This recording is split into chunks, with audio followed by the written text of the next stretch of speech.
और अब भाई साहब केजीएफ के रॉकी भाई का इतना तगड़ा रेफरेंस सलार मूवी के टीजर में। और हाँ, इस फ्रेम में तुम पक्का नोटिस नहीं कर पाए होगे ये कौन है। इसके अलावा सलार के टीजर ने फाइनली ये कंफर्म कर दिया कि सलार केजीएफ का ही पार्ट है। तो जब मैंने सलार के टीजर को बहुत ध्यान से देखा फ्रेम बाय फ्रेम, तो मुझे 11 ऐसी डिटेल्स मिली जो तुमने पक्का आई कैन गारंटी पक्का मिस कर दी होंगी। जिसमें से पहली डिटेल ये है, जब टीजर के अंदर हमें कुछ आर्मी दिखती है आती हुई, तो ये मुझे कहीं ना कहीं केजीएफ से सीधा सीधा कनेक्ट होती हुई दिख रही है। केजीएफ चैप्टर 2 के क्लाइमेक्स वाले सीन में अगर तुम्हें याद हो तो मैडम प्राइम मिनिस्टर आर्मी भेजती है केजीएफ के अंदर रॉकी के लिए, क्योंकि रॉकी के कांड मैडम प्राइम मिनिस्टर पर झेल नहीं रहे थे। तो जब वो आर्मी केजीएफ के अंदर आ रही होती है तो वो सीन बिल्कुल मैच कर रहा है सलार के टीजर में जो आर्मी आ रही थी उससे। वैसे शायद ये थ्योरी गलत भी हो सकती है। डिटेल नंबर 2, ये डिटेल थोड़ी सी अजीब है, शायद तुम्हें ये हजम ना हो, और हाँ तुम्हें ये भी लग सकता है कि मैं कुछ ज्यादा ही सोचता हूँ, बट मुझे नोटिस हुआ तो लगा बता ही दूं। केजीएफ चैप्टर 2 के क्लाइमेक्स वाले सीन में जब रॉकी समुद्र के अंदर होता है अपने शिप पर, तो एक फ्रेम में यहाँ पर तुम कई सारी घड़ी नोटिस कर सकते हो। इन्हीं घड़ियों में तीसरी वाली घड़ी पर देखो 5 बजे का टाइम डाला हुआ है, और वहीं सलार का जो टीजर था वो लगभग सुबह के 5 बजे ही रिलीज किया गया था। हाँ माना ज्यादा ही सोच लिया, बट हो भी सकता है कि ये शायद उसी का रेफरेंस हो। चलो ठीक है, गाली मत दो, अगली डिटेल देखो जो तुमने पक्का मिस कर दी होगी। डिटेल नंबर 3, इस वाले सीन में जहाँ पर ये प्रभास अपनी गन फेंक रहा है वो सामने किसी को देख रहा था, पर इधर तो कोई है ही नहीं, तो प्रभास किसको देख के एक्शन दे रहा है। तो जब तुम इस साइड गौर दोगे तो तुम्हें हल्का सा कोई दिखेगा इस स्मोक में, और कहीं ना कहीं मानो या ना मानो ये केजीएफ के रॉकी भाई हो सकते हैं। और तुम सब सोचोगे हमें शायद रॉकी भाई और प्रभास की दोस्ती देखने को मिलेगी, पर क्या पता हमें सलार वर्सेस रॉकी भाई देखने को मिल जाए। बट सलार के पार्ट 1 में ज्यादा कुछ देखने को नहीं मिलेगा, जिसको मैं आगे इस वीडियो में प्रूफ भी कर दूंगा। डिटेल नंबर 4, टीजर की स्टार्टिंग में शायद ही तुमने नोटिस किया होगा जब कुछ लोग टिन्नू आनंद जी पर बंदूक तान रहे होते हैं और वो डायलॉग मार रहे होते हैं तगड़ा सा, तो इस फ्रेम में यहाँ पर तुम इस जीप के ऊपर यूएस आर्मी लिखा हुआ नोटिस कर सकते हो। अगर यहाँ पर इन लोगों पर गौर दिया जाए, देखा जाए, तो यूएस आर्मी से इन लोगों का कोई लेना देना नहीं लग रहा, परंतु इसका कनेक्शन कुछ ना कुछ केजीएफ चैप्टर 2 के पोस्ट क्रेडिट सीन से हो सकता है, क्योंकि उसके पोस्ट क्रेडिट सीन में बताया गया था कि रॉकी ने यूएस आर्मी के नाक में दम कर लिया था। वैसे तो सलार की कोई भी स्टोरी सामने नहीं आई है, पर शायद यूएस आर्मी वाला कांड जो केजीएफ में हुआ था वो हमें सलार में देखने को मिले। डिटेल नंबर 5, जो पिछली डिटेल बताई उसको और स्ट्रॉन्ग करने के लिए ये वाली डिटेल सुनो। सलार जो टाइटल है उस वर्ड का मतलब होता है right hand of the king, या कहूँ मोस्ट ट्रस्टेड मैन, वो बंदा जिस पर उसका किंग विश्वास कर ले, उस पर ट्रस्ट कर ले ब्लाइंडली। तो इस मॉन्स्टर यूनिवर्स का किंग कौन है? रॉकी भाई। तो सलार क्या हुआ? उसका राइट हैंड हुआ। तो जब रॉकी 1978 से 1981 तक गायब था, तो वो शायद अपने केजीएफ को सलार के ऊपर छोड़ के गया हो ताकि वो सब संभाल ले, क्योंकि वो राइट हैंड था रॉकी भाई का, और शायद इसीलिए उसको नाम सलार दिया गया हो। डिटेल नंबर 6,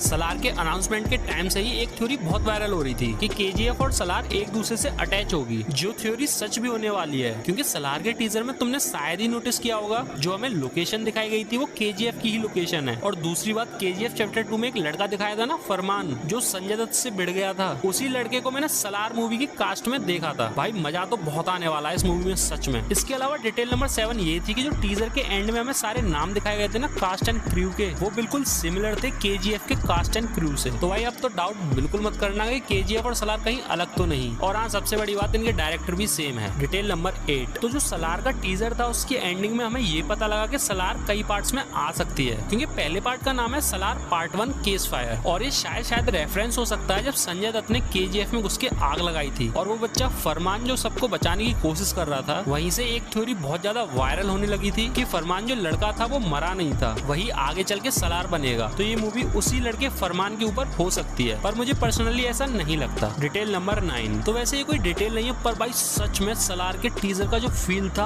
आहा मजा ही आ गया। वो ब्लैक टोन्स, वो सिनेमेटोग्राफी, वो जैक स्नाइडर कट जैसे डायरेक्शन, वो डार्क फील, सुपर भाई बिलीव ही नहीं होता कि ये साउथ की मूवी है, ऐसा लगता है कोई हॉलीवुड की डार्क सी मूवी है जिसका बजट भी काफी ज्यादा है। और भाई प्रभास का लुक भी तगड़ा था। बाकी वो शुरू में टिन्ना जी ने जो हाइप बनाई, शेर, चीता, हाथी, कोई भी कितना भी डेंजरस हो, वो जुरासिक पार्क में कुछ भी नहीं है। मतलब सलार के इलाके में वो कोई भी कुछ भी नहीं है। बाकी तो भाई मूवी देख के ही पता लगेगी कि ऑडियंस के लिए क्या क्या माल छिपा रखा है इन्होंने। डिटेल नंबर 10, इस सीन में हमें पृथ्वीराज सुकुमारन दिखाया गया, जो शायद मोस्ट प्रोबेबली इस मूवी का विलन हो सकता है। अब इसमें नोटिस करने वाली चीज है इसके हेड पर ब्लैक तिलक, जो हमने केजीएफ चैप्टर 1 में गरुड़ा के सर पर देखा था, जो कि केजीएफ चैप्टर 1 का विलन था। तो इस पृथ्वीराज का पक्का कनेक्शन होगा गरुड़ा से, या तो ये उसका बेटा होगा या फिर कोई और दूसरा रेफरेंस हो सकता है। डिटेल नंबर 11, तो हमें जो प्रभास का लुक दिखाया गया है वो कॉप जैसा दिखाया गया है, और टीजर में जो आर्मी भी दिखाई गई थी वो थोड़ी सी अलग दिखाई गई थी। तो क्या पता शायद प्रभास का रोल इस मूवी में ऐसा हो कि कोई प्रिडिक्ट ही ना कर पाए, सोच ही ना पाए कि भाई